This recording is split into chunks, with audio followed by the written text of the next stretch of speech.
I think one of the biggest pieces with this plan is just making sure that whatever we do, it includes putting our residents first. And so that's where our focus is going to remain.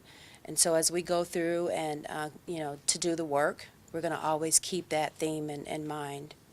You came from Greenville County and their housing authority, which was very successful up there in the upstate. What do you hope to bring with you now that you're here in the Midlands from Greenville? Yeah, well, for me, I not only hope, but I know that we will bring an opportunity for residents to see that the housing authority symbolizes an opportunity for them wherever they are in their life. So if a resident needs this opportunity for affordable housing to stabilize their current situation because they're aging in place, then that's what we want residents to see us as. And if there's residents who are just looking or need an opportunity as a stopgap because of some life situation, we're going to be that for our residents. And as I mentioned earlier, just really keeping our residents at the forefront of any decisions that we make. And what's the first or immediate change that residents can start seeing with you now taking over? Yeah, I think some of the immediate changes that they will begin to see is just our ability to respond to them as they might have concerns, and to know that their questions or needs are not just gone on deaf's ear, that if they call this agency, we will respond to them within a timely manner. That's important. And so it might not be that we can resolve their issue immediately, depending on what it is, but we are going to be a very responsive organization. Have you been able to go out and speak to residents yet and hear from them and at this point? Yeah, unfortunately, I haven't, but I do plan. I've been on the job for about 72 hours, but hopefully, within the next week, I'll be out on site and meeting with residents. I do have the intentions of walking, all of our properties and meeting with all of our residents so that they can have the opportunity, just as you guys today, and meeting me face to face and asking any questions and talking about, our path forward, and just really giving me some insight in terms of what they'd like to see our agency represent to them as well. And how do you plan to win over their trust? You win over anybody's trust by doing the work. So I can sit up here and talk the talk, but if I don't walk the walk, then, people believe what you give them, and so if I'm going to give you exactly what, I'm saying, then people will begin to start believing that and trusting, that you mean what you say and that you really care, about the residents. I have an innate desire to do this work. I know how important this work is. I know that it changes the trajectory of people's lives. And so for me, it's more than just getting a paycheck. It's something that I'm passionate about. And I think the residents will get an opportunity to see that. Are there any plans as to what to do with Allen-Benedict-Court yet? I know that the 12-month plan was very important to get that out there, but any plans for Allen-Benedict-Court in the future? Right now, we don't have, any plans that we'd like to release, at this point. Certainly, the property is vacated at this point, so we do hope to make some transformation there on that site. And when we do, we'll make sure that, we give the media that information, as well as the general public, on what our plans are in the near future. You mentioned a number of assessments, assessing your physical properties. I know a lot of that was important, but on the hierarchy of priorities, where does that sit? Especially after allen-benedict-court, the assessment of your physical properties, where does that kind of stand out? Yeah. So assessing our physical assets, when we go in and do the assessment, then that will give us what our priorities are.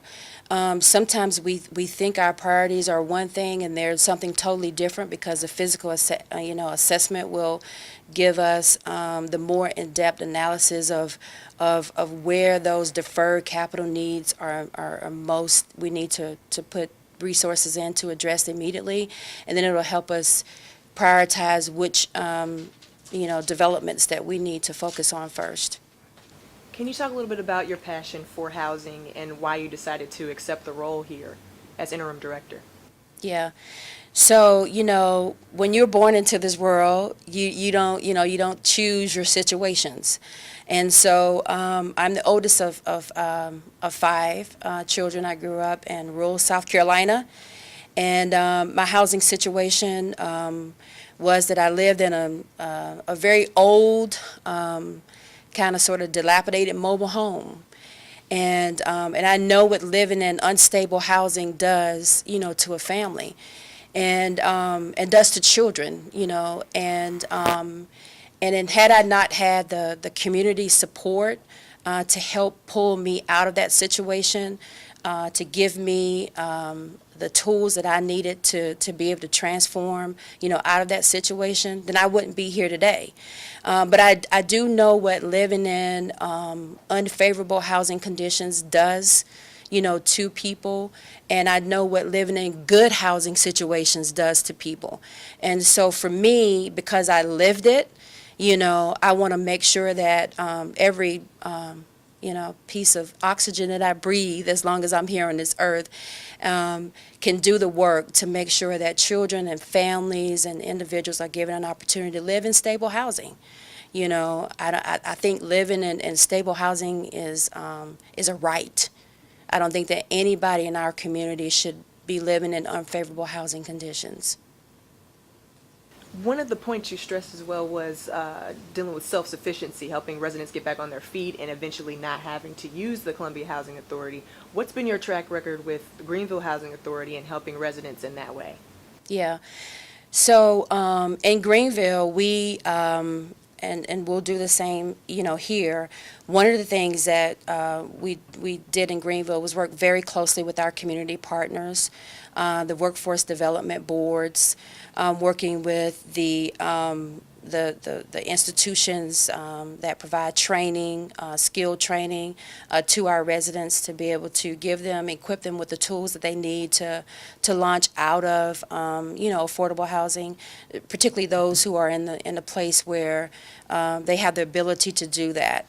Certainly not talking about people with, disabilities or those who are aging in place, but more able-bodied families and individuals. And so we worked. The Greenville Technical College provided a lot of opportunities for our families. They provided a lot of free training to our families, and a lot of those families took advantage of those trainings to get, advanced manufacturing certifications or any training in the clerical fields. And those trainings gave them the opportunity to advance skills so that they can get a pay raise, a job promotion, or either another job that would create sustainable wages for those families to move on. And so we had a number of families that not only moved out of affordable housing or having the need for housing assistance, but also purchased their own homes as well. And we work with a lot of the development entities in our community who built affordable single-family affordable units that individuals could purchase. And so, I know that we've done a little bit of that as well here, in Columbia with going through our nonprofit organization and building single-family units. And I know that very well because I just signed off on, I think 4 closings over the last couple of days working with Chad. So that's going to be something to continue the CHAD process too? Okay. Absolutely. I know you've been here 72 hours, so to say, your title as interim director, is there a search going on for a permanent director? And do you have a desire for that job? Kind of where does that stand? Yes, I have a desire for that job. Can y'all, that's on the record. Puts me on the spot there, doesn't it now? When this whole process started, of course, we had the nationwide search. When Ms. Matthews agreed to come on, we suspended that, and it currently remains in the suspended status. We are very, very pleased that she has agreed to come on as the interim executive director. We think that she brings the right skill set, competency, and compassion needed to perform well and be the leader of the new path forward for Columbia Housing Authority. So is there a timetable for when that interim tab will be updated, or is that still kind of in a status right now? Well, we currently have a 12-month contract with Ms. Matthews, and sometime within that process, I'm sure that we will be able to move forward in that examination, and whether or not it's suspended or moves forward or otherwise. But right now, we have a 12-month contract, and we are looking forward to what will be accomplished in the coming 12 months.